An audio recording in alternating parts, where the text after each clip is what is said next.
Most people listening to this podcast have certainly heard of BuzzFeed or the Huffington Post or ProPublica, and I would hope you've heard of The Intercept. We are all online news organizations, but there's an online newspaper that you probably have never heard of. It's called SID Today, which stands for Signals Intelligence Directorate Today.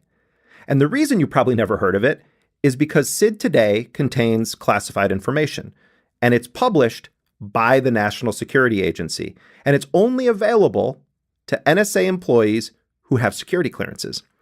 Signals Intelligence, SIGINT, is the NSA's shorthand for the type of information that it collects by eavesdropping on electronic data across the world. SID Today, like a lot of newspapers, even has its own columnists. And at the NSA, those columnists are regular agency staffers who wrote their columns in their spare time. There's been a columnist on grammar, another on office etiquette, and there's even been a columnist on the ethics of surveillance. These columns were among the documents leaked by Edward Snowden, and The Intercept has published a number of them.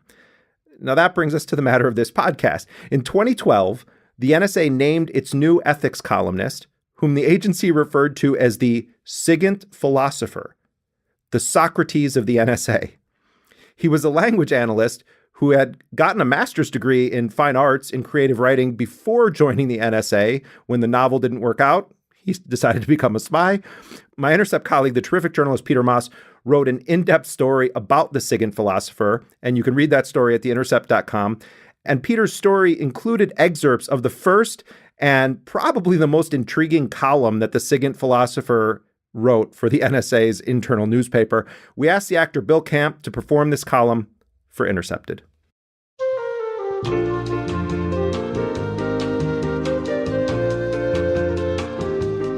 Since I've become the new SIGINT Philosopher, a position whose very existence will undo the good work of generations of parents who wisely begged their children not to major in philosophy because they will starve, I suppose I should be clear what I mean by the term philosophy.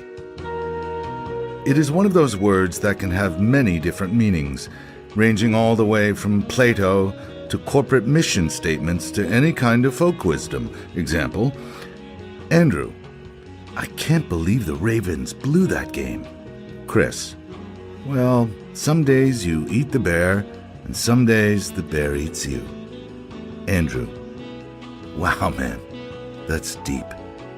You're so philosophical. But to me, philosophy is useful only to the extent it can help you figure out what to do with your life. And since I am the SIGINT Philosopher, in this column, I'll try to talk about questions that are relevant to what we all do at work every day. Call it Applied Philosophy with a SIGINT slant, with possible gratuitous insertions of Heidegger just to make me sound smart.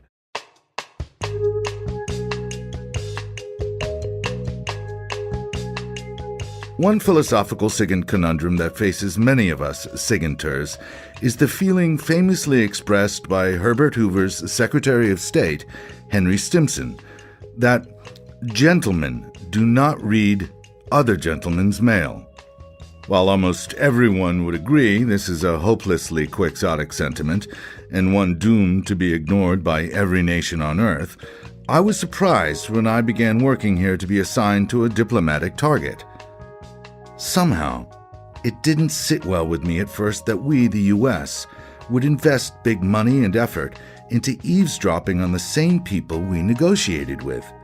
It was as if with the right hand of our State Department, we shook their hand, while with the left hand of the Defense Department, we reached into their coat pockets.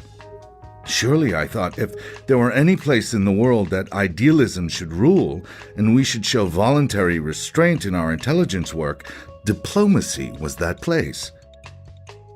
Terrorists who meant harm to children and puppies were one thing, but civil servants talking about work while schlepping their kids to soccer practice seemed a little too close to home. Last year, I unwittingly stumbled across what feels to me like a good answer to this question during, of all things, my polygraph examination. I'm a libertarian by nature. I like to be left alone. Polygraphs, to me, are a unique kind of torture. Like many analysts in SID, I also make them worse for myself by analyzing and obsessing each question to death. Last year, a day before my birthday, I had a really terrible polygraph that I knew I had not passed. I spent a month obsessing over it, wondering how I would find a new job, and launching into long internal diatribes, berating a society in which it is no longer possible for me to take my family in a wagon out to the prairie and claim a plot of land by a creek and live in a mud cabin. One of the many thoughts that continually went through my mind was that if I had to reveal part of my personal life to my employer, I'd really rather reveal all of it, rather than just a part of it. Partial revelation, such as the fact that answering question X made my pulse quicken, led to misunderstandings. I found myself wishing that my life would be constantly and completely monitored.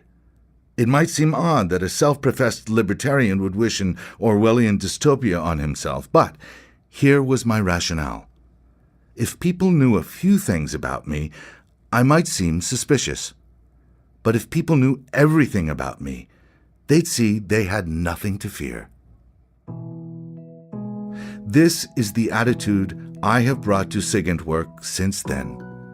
If we are going to work on targets that fall short of being technically enemies, but are rather informative for our policymakers, and we are, then even looking at it from the target's perspective, we are honor-bound to do more and better monitoring rather than less.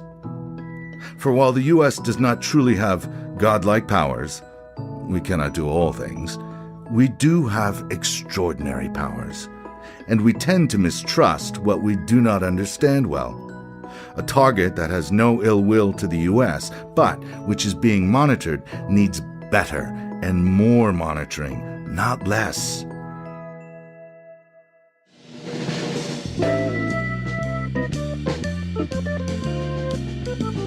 So if we're in for a penny, we need to be in for a pound. From the perspective of the U.S., obviously it is in our interest to understand the target better. But even for the target, if we, like Stimson, are going to chivalrously concern ourselves for him, it is better to be completely and competently monitored rather than half-heartedly and incompetently so. I guess if we were a corporation, we could make our mission statement, or corporate philosophy, this: building informed decision-makers so that targets do not suffer our nation's wrath unless they really deserve it. By exercising deity-like monitoring of the target. Now that's philosophy.